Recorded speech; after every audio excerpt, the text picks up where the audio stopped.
All right, so in section 8.4, we are learning how to find antiderivatives of rational functions, which are polynomials divided by polynomials. So today's technique will work on anything that looks like this, a polynomial divided by a polynomial.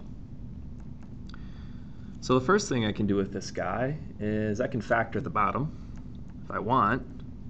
You might wonder why we're doing this, but you'll find out in a moment.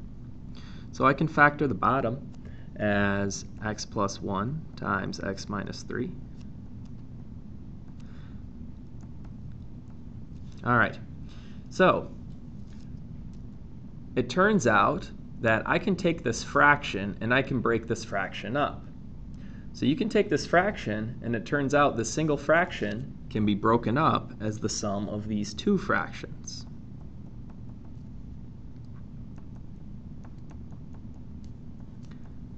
Now, you're probably wondering, well, how the heck did you do that? How did you get from here to here? Well, I'm going to save that answer for later. But for now, just trust me that you can. And in fact, you don't need to trust me. Combine these fractions, add them together by finding a common denominator, and you'll get that fraction. So this certainly is equal to this. This one fraction can be split up into the sum of these two fractions. Well, why was that helpful? Well, look at this. You can think of this as 2 times 1 over x plus 1.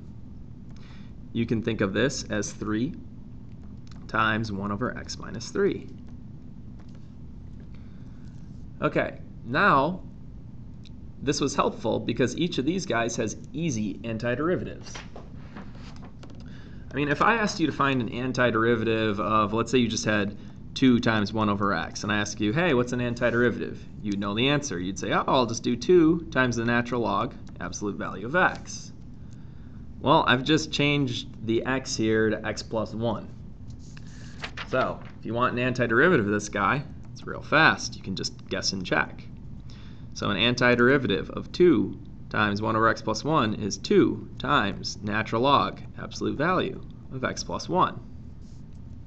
And then for this guy, an antiderivative of 3 times 1 over x minus 3 is 3 times the natural log of absolute value of x minus 3. And don't forget your plus c. We're finding all the antiderivatives. So clearly this is a great idea. If we can take fractions that look like this and split them up into two easier looking fractions, it makes finding antiderivatives not so bad. So the hard part is going from here to here.